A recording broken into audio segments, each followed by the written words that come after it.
नमस्कार मित्रों, आज मैं आप सभी को श्री सत्यनारायण व्रत कथा का प्रथम अध्याय हिंदी व्याख्या से सुनाने जा रहा हूँ। आप सभी लोग श्रद्धापूर्वक इसको श्रवण करें। धन्यवाद।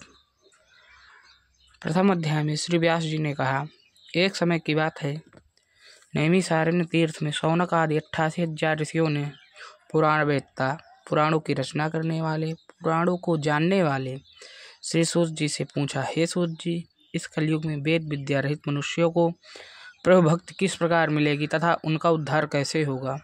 हे मुनिश्रेष्ठ, कोई ऐसा व्रत अथवा तप कहिए जिसके करने से थोड़े ही समय में पुण्य प्राप्त हो तथा मनोवांछित फल भी मिले। हमारी प्रबल इच्छा है कि हम ऐसी कथा सुने।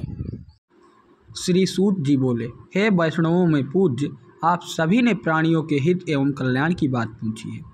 अब मैं उस श्रेष्ठ व्रत को आप लोगों से कहूँगा जिसे श्रेष्ठ मुनि नारद जी ने श्री लक्ष्मी नारायण भगवान से पूछा था और श्री लक्ष्मी नारायण भगवान ने मुनि श्रेष्ठ नारद जी को बताया था।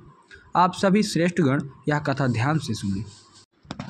मुनि श्रेष्ठ नारद दूसरों के कल्याण हेतु सभी लोकों में घूमते हुए एक समय मृत्युलोक में आ पहुँचे। यहाँ बहुत सी योनियों में जन्मे प्रायः सभी मनुष्यों को अपने कर्मानुसार अनेक कष्टों से पीड़ित देखकर उन्होंने विचार किया कि किस यत्न के करने से निश्चय ही प्राणियों के कष्टों का निवारण हो सकेगा। मन में ऐसा विचार कर श्री नारद विष्णु लोक गए। वहाँ श्वेत वर्ण और 4 भुजाओं वाले देवों के ईश नारायण को, जिनके हाथों में शंख, चक्र, गदा और पद्म थे तथा वरमाला पहने हुए थे, को देखकर उनकी स्तुति करने लगे। नारद जी ने कहा, हे भगवान, आप अत्यंत शक्तिवान हैं, मन तथा वाणी भी आपको नहीं पा सकती। आपका आदि मध्य अंत भी नहीं है। आप निर्गुण स्वरूप, सृष्टि के कारण, भक्तों के कष्टों को नष्ट करने वाले हो।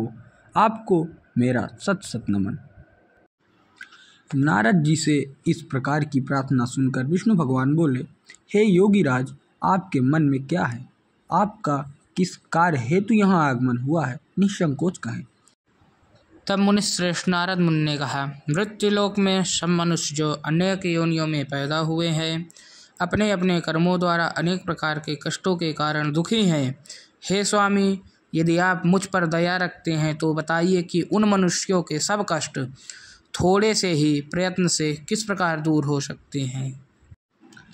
श्री विष्णु भगवान ने कहा, हे नारद, दुख, शोक एवं सभी प्रकार की व्याधियों को दूर करने वाला यह व्रत सब स्थानों पर विजय दिलाने वाला है।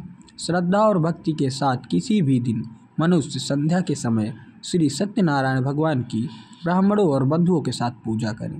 भक्ति भाव से नैवेद्य केले का फल, नैवेद्य घी, शहद, शक्कर अथवा गुड़, दूध और गेहूं का आटा सवाया लेवें। गेहूं के अभाव में साठी का चूर्ण भी ले सकते हैं। इन सभी को भक्ति भाव से भगवान श्री सत्यनारायण को अर्पण करें। बंधु बांधवों सहित ब्राह्मणों को भोजन कराएं। इसके पश्चात ही स्वयं भोजन करें। रात्रि में श्री सत्यनारायण भगवान के गीत आदि का आयोजन कर श्री सत्यनारायण भगवान का स्मरण करते हुए समय व्यतीत करें। इस तरह जो मनुष्य व्रत करेंगे उनकी मनोकामनाएं अवश्य ही पूर्ण होंगी। विशेष रूप से कलयुग में मृत्युलोक में यही एक उपाय है जिससे अल्प समय और कम धन में महान पुण्य की प्राप्ति हो सकती है। इस प्रकार हमारा श्री सत्यनारायण व्रत कथा का प्रथम अध्याय पूर्ण होता है। आप सभी लोग इसको ज़्यादा से ज़्यादा शेयर करें। धन्यवाद।